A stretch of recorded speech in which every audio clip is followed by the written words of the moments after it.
നമസ്കാരം, പുതിയ വീഡിയോയിലേക്ക് സ്വാഗതം. ബഡ്ജറ്റ് 2024. ഇന്നലെയാണ് നമ്മുടെ finance minister Shrimati Nirmala Sitharaman budget പ്രഖ്യാപിക്കുന്നത്. ഈ ഒരു ഫിനാൻഷ്യൽ ഇയറിലെ ബഡ്ജറ്റാണ് പ്രഖ്യാപിച്ചത്. ഈ ബഡ്ജറ്റിനെ കുറിച്ച് ഒരുപാട് വിമർശനങ്ങളാണ് ഉയർന്നു വരുന്നത്. അതിപ്പോൾ പ്രതിപക്ഷത്തിന്റെ ഭാഗത്തു നിന്ന് മാത്രമല്ല, ഭരണപക്ഷത്തിന്റെ ഭാഗത്തു നിന്നും ഈ വിമർശനമുണ്ട്. ഒരുപാട് ഇപ്പൊ എൻ്റെ സ്റ്റേറ്റുകളിൽ നിന്നും ഇത്തരത്തിലുള്ള വിമർശനങ്ങൾ ഉയർന്നു വന്നുകൊണ്ടേയിരിക്കുകയാണ്. മൊത്തത്തിലൊരു പ്രശ്നമാണ് ഈ ബഡ്ജറ്റ്. എല്ലാവരും പൊതുവെ പറയുന്ന ഒരു കാര്യം കസേര നിലനിർത്താൻ വേണ്ടിയിട്ടുള്ള ഒരു ബഡ്ജറ്റ് പോലെയാണ് അവർക്ക് തോന്നിയതെന്നുള്ളതാണ്. From my point of view എനിക്കും അതേ ഒരു അഭിപ്രായമാണ് ഈ ബഡ്ജറ്റിനെ കുറിച്ച്. അതിന് ഒരുപാട് കാരണങ്ങളുണ്ട്. അപ്പൊ ആ കാരണങ്ങൾ എന്താണ് എന്നുള്ളത് നമുക്ക് സംസാരിക്കാം. അതിനു മുമ്പ് ഈ പ്രാവശ്യത്തെ ബഡ്ജറ്റിലും കുറെ പോസിറ്റീവ് ആയിട്ടുള്ള കാര്യങ്ങളുണ്ട്. അപ്പൊ പോസിറ്റീവ് പറഞ്ഞതിന് ശേഷം നെഗറ്റീവിലേക്ക് കടന്നാൽ മതിയല്ലോ. അപ്പൊ എന്താണ് ഈ പ്രാവശ്യത്തെ ബഡ്ജറ്റിലെ പോസിറ്റീവ് ആയിട്ടുള്ള ആസ്പെക്ട്സ്? നമ്മുടെ രാജ്യം നേരിട്ടുകൊണ്ടിരിക്കുന്ന ഏറ്റവും വലിയ പ്രശ്നങ്ങളിൽ ഒരെണ്ണമാണ് അൺഎംപ്ലോയ്മെന്റ്. നമ്മുടെ യൂത്ത് പോപ്പുലേഷന്റെ അൺഎംപ്ലോയ്മെന്റ്. ആ അൺഎംപ്ലോയ്മെന്റിനെ അത്യാവശ്യം നല്ല രീതിയിൽ ഈ പ്രാവശ്യത്തെ ബഡ്ജറ്റ് അഡ്രസ് ചെയ്തിട്ടുണ്ട്. ഏകദേശം ഒരു 5 വർഷം കൊണ്ട് 4 കോടി യുവാക്കൾക്ക് ജോലി നൽകാൻ വേണ്ടിയിട്ട് 2 ലക്ഷം രൂപയോളമാണ് 2 ലക്ഷം കോടി രൂപയോളമാണ് മാറ്റിവെച്ചേക്കുന്നത്. അതുകൂടാതെ തന്നെ എഡ്യൂക്കേഷൻ ലോൺ, സ്റ്റുഡൻസിന്റെ എഡ്യൂക്കേഷൻ ലോൺ, ആ ഒരു വായ്പ ഉയർത്തിയിട്ടുണ്ട്. പിന്നെ ഒരു 500 കമ്പനികളിൽ 500 ടോപ്പ് ക്ലാസ് കമ്പനികളിൽ ഇന്റേൺഷിപ്പോട് കൂടിയിട്ട് യുവാക്കൾക്ക് ട്രെയിനിങ് നൽകുന്ന പരിപാടി. അപ്പൊ ഈ രീതിയിൽ യൂത്ത് പോപ്പുലേഷന് വേണ്ടിയിട്ടും അൺഎംപ്ലോയ്മെന്റ് പരിഹരിക്കാൻ വേണ്ടിയിട്ടും ഒരുപാട് പ്രൊജക്ടുകൾ മുന്നോട്ട് കൊണ്ടുവരുന്നുണ്ട്. അതിന് വേണ്ടിയിട്ട് കുറെ പൈസയും മാറ്റിവെക്കുന്നുണ്ട്. അപ്പൊ അൺഎംപ്ലോയ്മെന്റ് എന്ന് പറയുന്ന ആ ഒരു ഏരിയ ഏകദേശം ഒക്കെ ഒന്ന് അഡ്രസ് ചെയ്തിട്ടുണ്ട്. അതുകൂടാതെ തന്നെ അഗ്രികൾച്ചർ സെക്ടർ, അതും ഈ ഒരു BJP ഗവൺമെന്റിനെ സംബന്ധിച്ചിടത്തോളം പ്രശ്നമായ തിരിച്ചടി നേരിട്ടുകൊണ്ടിരിക്കുന്ന ഒരു ഏരിയ ആണ് ഈ അഗ്രികൾച്ചർ സെക്ടർ എന്ന് പറയുന്നത്. അപ്പൊ അഗ്രികൾച്ചർ സെക്ടറിനെയും അഡ്രസ് ചെയ്തിട്ടുണ്ട്. അപ്പൊ അഗ്രികൾച്ചർ സെക്ടറിന് വേണ്ടിയിട്ട് കുറെ 2.5 ലക്ഷം കോടി രൂപയുടെ ഒക്കെ ലോണും വായ്പകളും ഒക്കെ വരുന്നുണ്ട്. കുറെ വായ്പകളൊക്കെ ഉയർത്തിയിട്ടുണ്ട്. അവിടെ കുറെയൊക്കെ പുതിയ പുതിയ പദ്ധതികളൊക്കെ മുന്നോട്ട് കൊണ്ടുവരുന്നുണ്ട്. അപ്പൊ ആ ഒരു ഏരിയയും ഏകദേശം ഒക്കെ ഒന്ന് ക്ലിയർ ചെയ്തിട്ടുണ്ട്. അതുകൂടാതെ തന്നെ രാജ്യത്തെ വനിതാ പോപ്പുലേഷൻ, വുമൺ പോപ്പുലേഷന് വേണ്ടിയിട്ട്, വുമൺ എംപവർമെന്റിന് വേണ്ടിയിട്ടും കുറെ പദ്ധതികളും അതിന് വേണ്ടിയിട്ട് കുറെ പൈസയും മാറ്റിവെച്ചിട്ടുണ്ട്. പിന്നെ സ്കിൽ ഡെവലപ്മെന്റ്, നൈപുണ്യ വികസനം, സ്കിൽ ഡെവലപ്മെന്റിന് വേണ്ടിയിട്ടും. അതുകൂടാതെ തന്നെ മുദ്രാ ലോൺ. മുദ്രാ ലോൺ എന്താണെന്ന് ചോദിച്ചു കഴിഞ്ഞാൽ നമ്മുടെ ഈ ചെറുകിട വ്യാപാരങ്ങളൊക്കെ ഉണ്ടല്ലോ, ഓണ്ടർപ്രണർഷിപ്പ്, അങ്ങനെ ചെറുകിട കമ്പനികളും ചെറുകിട വ്യാപാരങ്ങളൊക്കെ തുടങ്ങാൻ വേണ്ടിയിട്ട് അതിന് വേണ്ടിയിട്ട് ഇൻവെസ്റ്റ്മെന്റ് നടത്താൻ വേണ്ടി ലോൺ കൊടുക്കുന്നതാണ് ഈ മുദ്രാ ലോൺ എന്ന് പറയുന്നത്. അപ്പൊ ഈ മുദ്രാ ലോണും ഏകദേശം ഒക്കെ ഉയർത്തിയിട്ടുണ്ട്. മുദ്രാ ലോണിൽ കൊടുക്കുന്ന വായ്പ 10 ലക്ഷം രൂപയൊക്കെ ഓളമായിട്ട് ഉയർത്തിയിട്ടുണ്ട്. അപ്പൊ ഈ രീതിയിൽ skill development, unemployment, agriculture sector, ആ ഒരു രീതിയിൽ നോക്കിക്കഴിഞ്ഞാൽ കുറെ കാര്യങ്ങളൊക്കെ കുറെ ഏരിയ ഒക്കെ കവർ ചെയ്തിട്ടുണ്ട്. അതുകൂടാതെ തന്നെ മിഡിൽ ക്ലാസ് പോപ്പുലേഷനെ സംബന്ധിച്ചിടത്തോളം കുറച്ച് ബെനിഫിഷ്യൽ ആയിട്ടുള്ളൊരു ബഡ്ജറ്റ് ആണ് എന്ന് വേണമെങ്കിൽ പറയാം. അതിന് കാരണം ടാക്സ് ആണ്. ഏകദേശം നേരത്തെ അടച്ചിരുന്ന ടാക്സിൽ നിന്നും കുറേയൊക്കെ പൈസ, ഏകദേശം 49 രൂപയൊക്കെ പെർ ഡേ കുറയുന്ന രീതിയിൽ സംഭവങ്ങൾ കൊണ്ടുവന്നിട്ടുണ്ട്. അപ്പൊ വായ്പ ഉയർത്തിയിട്ടുണ്ട്. പക്ഷേ ടാക്സ് ഉയർത്തിയിട്ടുണ്ട് എങ്കിൽ പോലും നമ്മുടെ കയ്യിൽ നിന്ന് ടാക്സിന് അടയ്ക്കുന്ന തുകയിൽ കുറച്ച് കുറവുണ്ട്. അപ്പൊ മിഡിൽ ക്ലാസ് പോപ്പുലേഷനെ പിടിച്ചു നിർത്തുന്ന രീതിയിൽ, വുമൺ പോപ്പുലേഷനെ പിടിച്ചു നിർത്തുന്ന രീതിയിൽ, പിന്നെ യൂത്ത് പോപ്പുലേഷനെ പിടിച്ചു നിർത്തുന്ന രീതിയിലൊക്കെ കുറേയൊക്കെ പദ്ധതികളും കുറേയൊക്കെ കാര്യങ്ങളും എന്താണ് ഈ പ്രാവശ്യത്തെ ബഡ്ജറ്റിൽ വന്നിട്ടുണ്ട്. അതൊഴിച്ചു കഴിഞ്ഞാൽ ഒരുപാട് പ്രശ്നങ്ങൾ ഈ പ്രാവശ്യത്തെ ബഡ്ജറ്റിലുണ്ട്. ആ പ്രശ്നങ്ങൾ കൊണ്ട് തന്നെ ഈ ബഡ്ജറ്റ് ഒരു കംപ്ലീറ്റ് ഫെയിലിയർ ആണ് എന്ന് വേണമെങ്കിൽ നമുക്ക് പറയാൻ വേണ്ടി സാധിക്കും. അപ്പൊ എന്താണ് നെഗറ്റീവ് ആസ്പെക്ട്സ്? ഈ 2024 ബഡ്ജറ്റിന്റെ നെഗറ്റീവ് ആസ്പെക്ട്സ് എന്താണ്? എങ്ങനെയാണ് ഈ ഒരു ബഡ്ജറ്റ് ഫെയിൽ ആകുന്നത് എന്നതിനെ കുറിച്ച് നമുക്ക് ഇനി സംസാരിക്കാം. ഈ പ്രാവശ്യത്തെ ബഡ്ജറ്റിൽ കൃത്യമായിട്ട് എല്ലാ സ്റ്റേറ്റുകളെയും പരിഗണിച്ചിട്ടില്ല. ചില സ്റ്റേറ്റുകൾക്ക് കംപ്ലീറ്റ് ഒരു ഇഗ്നോറൻസ് തന്നെയാണ് കൊടുത്തേക്കുന്നതെന്ന് വേണമെങ്കിൽ പറയാം. ഈ ബഡ്ജറ്റിന്റെ ഏറ്റവും വലിയൊരു പ്രത്യേകത ബീഹാറിനെയും ആന്ധ്രാപ്രദേശിനെയും നല്ല രീതിയിൽ പരിഗണിച്ചിട്ടുണ്ട്. അത് പരിഗണിക്കാനുണ്ടായ കാരണത്തെക്കുറിച്ച് ഞാൻ പറയാം. ഇപ്പൊ ബീഹാറിന്റെ കാര്യം എടുത്ത് നോക്കിക്കഴിഞ്ഞാൽ നിരന്തരം ഫ്ലഡ് വരുന്ന ഒരു സംസ്ഥാനമാണ്. സാമ്പത്തികമായിട്ട് ഒത്തിരി അരക്ഷിതാവസ്ഥയിൽ നിൽക്കുന്ന ഒരു സംസ്ഥാനമാണ്. അപ്പൊ ആ ഒരു സംസ്ഥാനത്തിനെ പ്രോഗ്രസീവ് ആക്കി കൊണ്ടുവരേണ്ട ഉത്തരവാദിത്തം സെൻട്രൽ ഗവൺമെന്റിനുണ്ട്. അപ്പൊ ആ സംസ്ഥാനത്തിന് അവർക്ക് ആവശ്യമായിട്ടുള്ള ഒരു പൈസയാണ് കൊടുത്തത്. ഏകദേശം ഒരു 60,000 കോടി രൂപയോളം ബീഹാറിന് വേണ്ടി മാത്രം മാറ്റിവെച്ചിട്ടുണ്ട്. ഒത്തിരി ഇൻഫ്രാസ്ട്രക്ചർ ഡെവലപ്മെന്റൽ പ്രൊജക്ടുകളാണ് വരുന്നത്. പവർ പ്ലാന്റ് പ്രൊജക്ട് വരുന്നുണ്ട്. പിന്നെ നാഷണൽ ഹൈവേ ഡെവലപ്മെന്റിന് വേണ്ടിയിട്ടും ഒരുപാട് പ്രൊജക്ടുകൾ അവർക്ക് വേണ്ടി മാത്രം അലോക്കേറ്റ് ചെയ്ത് കൊടുത്തിട്ടുണ്ട്. അപ്പൊ ഈ ഒരു ഫ്ലഡ് മാനേജ്മെന്റിന് മാത്രം 11,000 കോടി രൂപയോളമാണ് മാറ്റി വെച്ചിരിക്കുന്നത്. ബീഹാറിന്റെ ഫ്ലഡ് നിരന്തരമായിട്ട് അവിടെ വരുവാണ്. അപ്പൊ ഫ്ലഡിന്റെ ദുരിതാശ്വാസം എന്നുള്ള രീതിയിൽ 11,000 കോടിയോളം രൂപ മാറ്റിവെച്ചിട്ടുണ്ട്. മൊത്തത്തിൽ ബീഹാറിന് അലോട്ട് ചെയ്തിട്ടുള്ള ഒരു എമൗണ്ട് ആണ് ഞാൻ പറഞ്ഞത്. 60,000 കോടി രൂപയോളം ബീഹാറിന് വേണ്ടി മാത്രം മാറ്റിവെച്ചിട്ടുണ്ട്. അപ്പൊ ബീഹാർ അത് ഡിസേർവ്ഡ് ആണ്. നമുക്ക് നോക്കിക്കഴിഞ്ഞാൽ അവിടെ ഒട്ടും പ്രോഗ്രസീവ് അല്ല, ഒരുപാട് അരക്ഷിതാവസ്ഥ അവർ ഫേസ് ചെയ്യുന്നുണ്ട്. അപ്പൊ അവരെ മുന്നോട്ട് കൊണ്ടുവരാൻ വേണ്ടിയിട്ട് ഈ ഒരു എമൗണ്ട് നല്ലതാണ്, അത് കൊടുത്തത് നല്ലതാണ്, അവർ ഡിസേർവ്ഡ് ആണ്. അതേപോലെ തന്നെയാണ് ആന്ധ്രാപ്രദേശിന്റെ കാര്യം. ആന്ധ്രാപ്രദേശിന് ടൂറിസം, ബീഹാറിലായിക്കോട്ടെ ആന്ധ്രാപ്രദേശിലായിക്കോട്ടെ, ടൂറിസം എന്ന് പറയുന്നത് ഡെവലപ്മെന്റ് ചെയ്യാൻ വേണ്ടിയിട്ട് ഒരുപാട് കാര്യങ്ങൾ ചെയ്യുന്നുണ്ട്, ഒത്തിരി പ്രൊജക്ടുകൾ കൊണ്ടുവരുന്നുണ്ട്. നമ്മുടെ അമരാവതിയാണല്ലോ ആന്ധ്രാപ്രദേശിന്റെ തലസ്ഥാനം. അപ്പൊ അമരാവതിയുടെ ഡെവലപ്മെന്റിന് വേണ്ടിയിട്ടും ആന്ധ്രാപ്രദേശിന്റെ ഇൻഫ്രാസ്ട്രക്ചർ ഡെവലപ്മെന്റിന് വേണ്ടിയിട്ടും കുറെ പ്രൊജക്ടുകൾ വരുന്നുണ്ട്. ആന്ധ്രാപ്രദേശിനും സാമാന്യം നല്ല രീതിയിലുള്ള ഒരു തുക കൊടുക്കുന്നുണ്ട്. അപ്പൊ ആന്ധ്രാപ്രദേശിനെയും ബീഹാറിനെയും നല്ലപോലെ കോൺസെൻട്രേറ്റ് ചെയ്തിട്ടാണ് ഈ പ്രാവശ്യത്തെ ഈ ഒരു ബഡ്ജറ്റ് എഴുതി ചേർത്തേക്കുന്നത്. അതിനൊരു കാര്യമുണ്ട്. ഇതിനു മുമ്പും മോദി ഗവൺമെന്റ് ഉണ്ടായിരുന്നു. ഇതിനു മുമ്പും ബീഹാറും ആന്ധ്രാപ്രദേശും അരക്ഷിതാവസ്ഥ ഫേസ് ചെയ്തിട്ടുള്ളൊരു സംസ്ഥാനങ്ങളാണ്. പക്ഷെ ഇതിനു മുമ്പൊന്നും ഈ രീതിയിൽ പരിഗണിച്ചിട്ടില്ല. പക്ഷെ ഈ പ്രാവശ്യം പരിഗണിക്കാനുണ്ടായ കാരണം എന്താണ്? കൂട്ടുകക്ഷികൾക്ക് നന്ദി കൊടുത്തെങ്കിൽ, അല്ലെങ്കിൽ കൂട്ടുകക്ഷികളെ പ്രീതിപ്പെടുത്തെങ്കിൽ മാത്രമേ ഈ പ്രാവശ്യത്തെ BJP ഗവൺമെന്റിന് നിലനിൽക്കാൻ വേണ്ടി സാധിക്കത്തുള്ളൂ.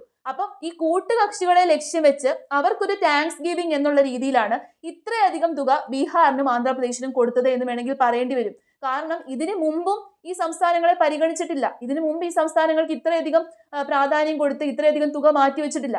ബീഹാർ ഇതിനു മുമ്പും അരക്ഷിതാവസ്ഥ ഫേസ് ചെയ്തിട്ടുള്ള സംസ്ഥാനമാണ്. അവിടെ ഇതിനു മുമ്പും ഫ്ലഡ് ഉണ്ടായിട്ടുണ്ട്. അതായത് നേരത്തെ ഗവൺമെന്റിന്റെ സമയത്തെ ബഡ്ജറ്റിലും ബീഹാറിനൊരു പ്രത്യേക പ്രാതിനിധ്യം ഒന്നും കൊടുത്തിട്ടില്ല. അന്ന് BJP ഗവൺമെന്റ് ഒറ്റയ്ക്കായിരുന്നു ഭരിച്ചിരുന്നത്. ഇന്ന് അങ്ങനെയല്ല, കൂട്ടുകക്ഷികളോട് ചേർന്നാണ്. അപ്പം അവരെ ഒന്നിച്ചു നിർത്തുക, അവരെ പ്രീതിപ്പെടുത്തുക, അതുമൂലം കസേര സംരക്ഷിക്കുക എന്നുള്ള ഉദ്ദേശത്തോടു കൂടിയിട്ടാണ് ഈ പ്രാവശ്യം ബീഹാറിനെയും ആന്ധ്രാപ്രദേശിനെയും പരിഗണിച്ചത് എന്ന് വേണമെങ്കിൽ പറയേണ്ടി വരും. അവർക്ക് പൈസ കൊടുത്തത് ഞാൻ കുറ്റം പറയുമല്ല, അവരത് ഡിസേർവിംഗ് ആണ്. അവരെ പ്രോഗ്രസീവ് ആയിട്ട് കൊണ്ടുവരണം. എല്ലാ സംസ്ഥാനങ്ങളെയും ഒരേപോലെ പ്രോഗ്രസീവ് ആയിട്ട് കൊണ്ടുവരണം. എങ്കിൽ മാത്രമേ നമ്മുടെ കൺട്രി ഡെവലപ്ഡ് ആവത്തുള്ളൂ. പക്ഷെ എല്ലാ സംസ്ഥാനങ്ങളെയും പരിഗണിക്കണം. കുറച്ച് സംസ്ഥാനങ്ങൾ പ്രോഗ്രസീവ് അല്ല എന്ന് പറഞ്ഞ് ആ സംസ്ഥാനത്തിന് ഒരുപാട് പൈസ കൊടുക്കുകയും ബാക്കി സംസ്ഥാനങ്ങളെ ഇഗ്നോർ ചെയ്യുകയല്ല ചെയ്യേണ്ടത്. ബീഹാറിനും ആന്ധ്രാപ്രദേശിനും കൊടുത്തോട്ടെ, പക്ഷെ ആ കൊടുത്തതിന്റെ പുറകിൽ ഇവർക്ക് ഇങ്ങനെ ഒരു അജണ്ടയാണുള്ളത്. അതാണ് ഇവിടുത്തെ ഏറ്റവും വലിയൊരു പ്രശ്നം. അതുകൂടാതെ തന്നെ നമ്മുടെ ബാക്ക് ടു നമ്മുടെ കേരള, നമ്മുടെ സംസ്ഥാനത്തിലേക്ക് നമ്മൾ ഏകദേശം ഒരു 24,000 കോടി രൂപയുടെ പാക്കേജ് ആണ് ആവശ്യപ്പെട്ടത്. മൊത്തത്തിൽ ഈ ഒരു ബഡ്ജറ്റ് എന്ന് പറയുന്നത് 42 ലക്ഷം കോടി രൂപയുടെയാണ് ഈ ബഡ്ജറ്റ്. അതിനകത്തുനിന്ന് ഒരു 24,000 കോടി രൂപയുടെ ബഡ്ജറ്റാണ് നമ്മൾ ചോദിച്ചത്. ഇപ്പൊ വിഴിഞ്ഞത്തിന് വേണ്ടിയിട്ട് നമ്മൾ പൈസ ചോദിച്ചു. നാഷണൽ ഹൈവേ ഡെവലപ്മെന്റിന് ഒരു 6,000 കോടി രൂപ. അത് നമ്മുടെ സംസ്ഥാനത്ത് നിന്ന് സെൻട്രൽ ഗവൺമെന്റ് എടുത്തുകൊണ്ട് പോയ തുകയിൽ നിന്നാണ് ഈ ഒരു 6,000 കോടി രൂപ നമ്മൾ ചോദിക്കുന്നത്. അത് വായ്പയായിട്ടാണ് ചോദിക്കുന്നത്. നമ്മുടെ കടം എടുക്കുന്ന പരിധി ഇൻക്രീസ് ചെയ്യാനാണ് പറഞ്ഞത്. മൊത്തത്തിൽ ഒരു 24,000 കോടി രൂപയുടെ പാക്കേജ് ആണ് നമ്മൾ ചോദിച്ചത്. അതിലിപ്പോ വിഴിഞ്ഞം പ്രൊജക്ട്, ഞാൻ പറഞ്ഞു ഇതിനു മുമ്പ് ഒരു വീഡിയോ ചെയ്തിരുന്നു. വിഴിഞ്ഞം പ്രൊജക്ട് എന്ന് പറയുന്നത് കേരളത്തിന് മാത്രം വേണ്ടിയിട്ടുള്ള ഒരു പ്രൊജക്ട് അല്ല, അത് ഇന്ത്യ മൊത്തം ബെനിഫിറ്റ് ആണ്. ഇന്ത്യക്ക് എങ്ങനെയാണ് ആ ഒരു പ്രൊജക്ട് ബെനിഫിഷ്യൽ ആകുന്നത്? ഏറ്റവും കൂടുതൽ നമ്മുടെ നേഷൻ ഡെവലപ്മെന്റ് ചെയ്യാൻ വേണ്ടിയിട്ട് വളരെയധികം ബെനിഫിഷ്യൽ ആയിട്ടൊരു പ്രൊജക്ട് ആണ് വിഴിഞ്ഞം പ്രൊജക്ട് എന്ന് പറയുന്നത്. ആ വിഴിഞ്ഞം പ്രൊജക്ടിന്റെയും കംപ്ലീറ്റ്ലി തഴഞ്ഞു. ഒരു രൂപ പോലും വിഴിഞ്ഞം പ്രൊജക്ടിന് വേണ്ടിയിട്ട് തന്നില്ല. അപ്പൊ മൊത്തത്തിൽ നമ്മൾ കേരളം മുന്നോട്ട് വെച്ച ആവശ്യങ്ങളൊന്നും തന്നെ പരിഗണിച്ചിട്ടില്ല. കേരളത്തിനെ മാത്രമാണോ ഈ രീതിയിൽ ഇഗ്നോർ ചെയ്തത്? അല്ല, സൗത്ത് ഇന്ത്യ മുഴുവനായിട്ട് ഇഗ്നോർ ചെയ്തു. തമിഴ്നാടിന് 1 രൂപ കൊടുത്തില്ല, കേരളത്തിന് 1 രൂപ കൊടുത്തില്ല, കർണാടകയ്ക്ക് 1 രൂപ കൊടുത്തില്ല. സൗത്ത് ഇന്ത്യയെ മൊത്തത്തിൽ തഴഞ്ഞ് സൗത്ത് ഇന്ത്യയെ മൊത്തത്തിൽ ഇഗ്നോർ ചെയ്തു. അങ്ങനെയാണോ ചെയ്യേണ്ടത്? അല്ല. ഇപ്പൊ സെൻട്രൽ ഗവൺമെന്റ് എന്ന് പറയുന്നത് ഈ രാജ്യം മുഴുവൻ ഭരിക്കുന്ന ഗവൺമെന്റ് ആണ്. എല്ലാ സ്റ്റേറ്റുകളെയും ഒന്നിച്ചു നിർത്തേണ്ട ഉത്തരവാദിത്തം സെൻട്രൽ ഗവൺമെന്റിനുണ്ട്. ഇപ്പൊ സൗത്ത് ഇന്ത്യയിൽ നിന്ന് BJP ഗവൺമെന്റിന്, BJP പാർട്ടിക്ക് പ്രത്യേകിച്ച് ഒന്നും കിട്ടുന്നില്ല എന്ന് പറഞ്ഞിട്ട് അവരെ തഴയുവാണോ ചെയ്യേണ്ടത്? അല്ല. അവരെ ഒന്നിച്ചു നിർത്താൻ വേണ്ടിയിട്ട് ഓരോ സ്റ്റേറ്റിന്റെയും താല്പര്യാർത്ഥവും നോക്കണ്ട. ഓരോ സ്റ്റേറ്റിനും ചില പ്രത്യേകതകളുണ്ടല്ലോ, ആ പ്രത്യേകതകൾ ഡെവലപ്പ് ചെയ്യാൻ വേണ്ടിയിട്ട് ചെയ്യാം. ഇപ്പൊ കേരളത്തിനെ സംബന്ധിച്ചിടത്തോളം ടൂറിസം എന്ന് പറയുന്നത് ഒരു നല്ലൊരു ഏരിയ ആണ്. ടൂറിസം ഡെവലപ്മെന്റിന് വേണ്ടിയിട്ട് ഒരുപാട് ചാൻസും സ്കോപ്പും ഉള്ള ഒരു ഏരിയയാണ് ഈ കേരളം എന്ന് പറയുന്നത്. പ്രത്യേകിച്ച് പിൽഗ്രിമേജ് ടൂറിസം. ഒരു ഇന്റർവ്യൂവിൽ പ്രധാനമന്ത്രി നരേന്ദ്രമോദി തന്നെ പറയുന്നത് ഞാൻ കേട്ടിട്ടുണ്ട്. കേരളത്തിനെ ഈ ഒരു രീതിയിൽ ടൂറിസം സംബന്ധിച്ച് വലിയ ഡെവലപ്മെന്റിലേക്ക് കൊണ്ടുവരും എന്നൊക്കെ പറയുന്നത് ഞാൻ കേട്ടു.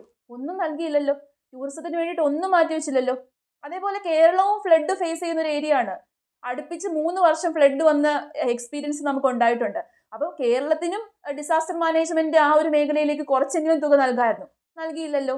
തമിഴ്നാടിനെയും ഇഗ്നോർ ചെയ്തു. കേരളത്തിനെ മാത്രം ഇഗ്നോർ ചെയ്തെന്ന് ഞാൻ പറയത്തില്ല, തമിഴ്നാടിനെയും മൊത്തത്തിൽ അവഗണിച്ചേക്കുവാണ്. 1 രൂപ പോലും തമിഴ്നാടിന് കൊടുത്തിട്ടില്ല എന്ന് വേണമെങ്കിൽ പറയാം. തമിഴ്നാടിനെ കംപ്ലീറ്റ്ലി ഇഗ്നോർ ചെയ്തു. സൗത്ത് ഇന്ത്യയെ മൊത്തത്തിൽ ഇഗ്നോർ ചെയ്തിട്ടുള്ളൊരു ബഡ്ജറ്റാണ് ഇത്. അതുകൂടാതെ തന്നെ ഈ ബഡ്ജറ്റിന് വേറൊരു ഫെയിലിയർ ഉണ്ട്. സാധാരണക്കാരിലേക്ക്, ഇപ്പൊ മിഡിൽ ക്ലാസ് ആൾക്കാർക്ക് പിടിച്ചു നിൽക്കുന്ന രീതിയിലുള്ള ബഡ്ജറ്റാണ്. പക്ഷേ ഈ നമ്മുടെ BPL, ലോവർ പോവർട്ടി ലൈനിൽ കിടക്കുന്ന ആൾക്കാർക്ക് യാതൊരു രീതിയിലും ബെനിഫിറ്റ് ഉള്ളൊരു ബഡ്ജറ്റ് അല്ല ഇത്. അതായത് സാമ്പത്തികമായിട്ട് അരക്ഷിതാവസ്ഥ ഫേസ് ചെയ്യുന്ന, ഗ്രാമങ്ങളിൽ ജീവിക്കുന്ന വളരെ പാവപ്പെട്ട ആൾക്കാർക്ക്, അതായത് 3 നേരം ആഹാരം കഴിക്കാൻ പോലും വകയില്ലാത്ത പാവപ്പെട്ട ഒരുപാട് ആൾക്കാർ നമ്മുടെ ഈ ഒരു രാജ്യത്തുണ്ട്. ആ ആൾക്കാരിലേക്ക് ഒരു തുക പോലും എത്തുന്ന രീതിയിലുള്ളൊരു ബഡ്ജറ്റ് അല്ല. അതാണ് ഈ ബഡ്ജറ്റിനെ കംപ്ലീറ്റ്ലി ഫെയിലിയർ ആണ് എന്ന് പറയേണ്ടി വരും. നമ്മുടെ എക്കണോമി പ്രോഗ്രസ് ആവും, എക്കണോമിക് ഡെവലപ്മെന്റും GDP ഗ്രോത്തും അങ്ങനത്തെ സംഭവങ്ങളൊക്കെ ഉണ്ടാവും. പക്ഷേ എക്കണോമി ബൂസ്റ്റപ്പ് ആയെങ്കിൽ പോലും ലോവർ ലെവലിൽ കിടക്കുന്ന ആൾക്കാർ അവരെ നമ്മൾ ഉയർത്തിക്കൊണ്ടുവരണം. അവരെ ഉയർത്തിക്കൊണ്ടുവന്നെങ്കിൽ മാത്രമേ കാര്യമുള്ളൂ. ഈ ലോവർ ലെവലിൽ കിടക്കുന്ന ആൾക്കാർക്ക് 1 രൂപ പോലും കിട്ടുന്ന രീതിയിലുള്ള പ്രൊജക്റ്റുകളോ പദ്ധതികളോ ഒന്നുമില്ല. ഇപ്പം മഹാത്മാഗാന്ധി റൂറൽ എംപ്ലോയ്മെന്റ് ആ ഒരു സ്കീം ഉണ്ടല്ലോ, നമ്മുടെ ഈ തൊഴിലുറപ്പ് പദ്ധതി. തൊഴിലുറപ്പ് പദ്ധതിക്ക് നേരത്തെ ഉണ്ടായിരുന്ന തുകയെക്കാട്ടിൽ കുറവ് തുകയാണ് ഈ പ്രാവശ്യം 2 ലക്ഷം കോടി രൂപ എങ്ങാണ്ടേ കൊടുത്തിട്ടുള്ളൂ. അതൊക്കെ എന്ന് വെച്ച് കഴിഞ്ഞാൽ ഒരു കംപ്ലീറ്റ് ഫെയിലിയറിനെ സൂചിപ്പിക്കുന്നതാണ്. പിന്നെ ഫെഡറലിസം, നമ്മുടെ ഈ ഒരു ഇതെന്ന് പറയുന്നത് ഫെഡറലിസമായിട്ട് മുന്നോട്ട് പോകുന്നതാണ്. എല്ലാ സ്റ്റേറ്റുകളെയും ഒരുമിച്ച് നിർത്തണം. ഇതൊരു ഫെഡറൽ ഗവൺമെന്റ് ആണ് ഈ സെൻട്രൽ ഗവൺമെന്റ് എന്ന് പറയുന്നത്. അപ്പൊ എല്ലാ സ്റ്റേറ്റുകൾക്കും പരിഗണന കൊടുക്കണം. ബീഹാർ, ആന്ധ്രാപ്രദേശ് സാമ്പത്തികമായിട്ട് അരക്ഷിതാവസ്ഥ ഫേസ് ചെയ്യുന്നു എന്ന് പറഞ്ഞ് അവർക്ക് തുക കൊടുത്തു. അതുകൂടാതെ തന്നെ ഓരോ സ്റ്റേറ്റിനും കുറെ പ്രത്യേകതകൾ കാണും. ആ പ്രത്യേകതകളെ ഡെവലപ്പ് ചെയ്ത് ആ പ്രത്യേകതകളെ ഉയർത്തിക്കൊണ്ടുവരുന്ന രീതിയിലുള്ള കാര്യങ്ങൾ ആ സ്റ്റേറ്റുകൾക്കും കൊടുക്കണം. അങ്ങനെ എല്ലാ സ്റ്റേറ്റുകളെയും പരിഗണിച്ച് എല്ലാ കാര്യങ്ങളും മുന്നിട്ട് വെച്ചിട്ടാണല്ലോ ഒരു ബഡ്ജറ്റ് പ്രഖ്യാപിക്കേണ്ടത്. അതല്ലാതെ ഇപ്പം കുറച്ച് പിള്ളേർക്ക്, ഇപ്പം ഒരു കുടുംബം എടുത്ത് നോക്കിക്കഴിഞ്ഞാൽ അവിടെ ഒരു 26 മക്കളുണ്ടെങ്കിൽ 3-4 പിള്ളേർക്ക് ഒത്തിരി സാധനം കൊടുക്കും. ബാക്കിയുള്ളവർക്ക് 1 രൂപ പോലും കൊടുക്കാത്ത ഒരു അവസ്ഥയിലേക്കാണ് ഇപ്പൊ കാര്യങ്ങൾ വന്നേക്കുന്നത്. അതുകൊണ്ട് തന്നെ കസേര സംരക്ഷിക്കുക, കുറെ കൂട്ടുകക്ഷികളെ സഖ്യകക്ഷികളെ പിടിച്ചു നിർത്തുക, അവരുടെ ആ ഒരു പ്രീതി നേടുക എന്നുള്ള ലക്ഷ്യത്തോട് കൂടിയിട്ട് നിർമ്മിച്ച ഒരു ബഡ്ജറ്റായിട്ടാണ് തോന്നിയത്. അത് വെറും തോന്നലല്ല, അതാണ് യാഥാർത്ഥ്യം, അതാണ് സത്യം. അതുകൊണ്ടാണല്ലോ ഇത്രയധികം ആൾക്കാർക്ക്, അല്ലെങ്കിൽ ഈ ബീഹാറിനും ആന്ധ്രാപ്രദേശിനും ഒക്കെ ഇത്രയധികം തുക കൊടുത്തത്. അതെന്തുകൊണ്ടാണ് എന്നുള്ളത് നിങ്ങൾക്ക് മനസ്സിലാക്കാൻ വേണ്ടി സാധിക്കും. അവിടുത്തെ സഖ്യകക്ഷികളെ കൂടെ നിർത്തുക, അവരെ പ്രീതിപ്പെടുത്തുക. അതല്ലാതെ ഇത്രയും നാളും ബീഹാറിനോടും ആന്ധ്രാപ്രദേശിനോടും ഇല്ലാത്തൊരു പ്രത്യേകത ഇപ്പൊ എന്തുകൊണ്ടാണ് വന്നത്?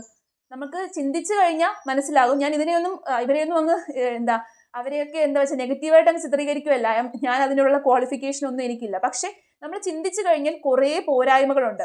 ഒരു രാജ്യത്തിനെ സംബന്ധിച്ചിടത്തോളം ഇപ്പൊ കുറെ ആൾക്കാർ പറയും BJP ഗവൺമെന്റിനെ ജയിപ്പിച്ചു പോലും ഇല്ല, ഇലക്ഷൻ സമയത്ത് അവരെ തോപ്പിച്ചു വിട്ടിട്ട് അവർക്ക് ഒരു സീറ്റ് പോലും കൊടുക്കാതിരുന്നിട്ട് അവരുടെ കയ്യിൽ നിന്ന് തുക നൽകണമെന്ന് പറഞ്ഞു കഴിഞ്ഞാൽ എവിടുത്തെ ഏർപ്പാടാണ്?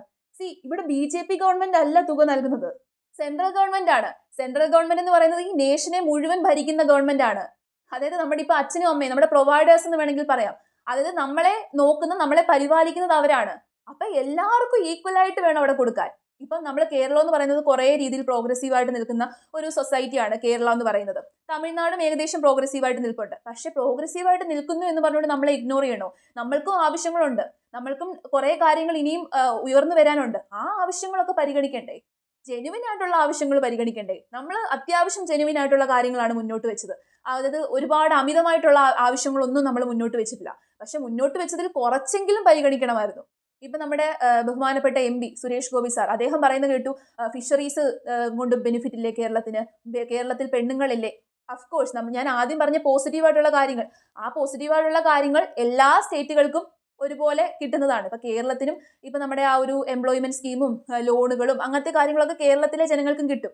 പക്ഷെ അതല്ല, സ്റ്റേറ്റുകളെ കേന്ദ്രീകരിച്ച് പൈസ അലോട്ട് ചെയ്ത സമയത്ത് കേരളത്തിനെയും തമിഴ്നാടിനെയും കർണാടകയും, അതായത് എൻ്റയർ സൗത്ത് ഇന്ത്യയെ പൂർണ്ണമായിട്ട് അവോയ്ഡ് ചെയ്തു, ഇഗ്നോർ ചെയ്തു. സൗത്ത് ഇന്ത്യയിൽ മാത്രമല്ല വേറെ ചില സംസ്ഥാനങ്ങളും ഉണ്ട് ആ രീതിയിൽ അവോയ്ഡ് ചെയ്തത്. പക്ഷെ ചില സംസ്ഥാനങ്ങൾക്ക് വേറെ ചില താല്പര്യങ്ങൾ വെച്ചുകൊണ്ട് അവർക്ക് കുറെ പ്രാതിനിധ്യം കൊടുത്തു. പ്രാതിനിധ്യമല്ല, ഹയസ്റ്റ് ഇത് തന്നെ കൊടുത്തെന്ന് വേണമെങ്കിൽ പറയാം. അത് ശരിയായില്ല. അതുകൊണ്ട് തന്നെയാണ് ഞാൻ പറഞ്ഞത്, ഇത് കസേര സംരക്ഷിക്കാനോ അല്ലെങ്കിൽ കസേര പിടിച്ചു വെക്കാൻ വേണ്ടിയിട്ട് ഒരു താങ്ക്സ് ഗിവിംഗ് ബഡ്ജറ്റ് എന്നുള്ള രീതിയിലാണ് ഇത് അവതരിപ്പിച്ചേക്കുന്നത്. അത് പ്രതിപക്ഷമായിക്കോട്ടെ, ഇതിനെക്കുറിച്ച് വിമർശിക്കുന്ന ആൾക്കാർ പറയുന്ന കാര്യം ശരിയാണ് എന്ന് ഈ കാര്യങ്ങളൊക്കെ വിലയിരുത്തുമ്പോൾ നമുക്ക് മനസ്സിലാക്കാൻ വേണ്ടി പറ്റും.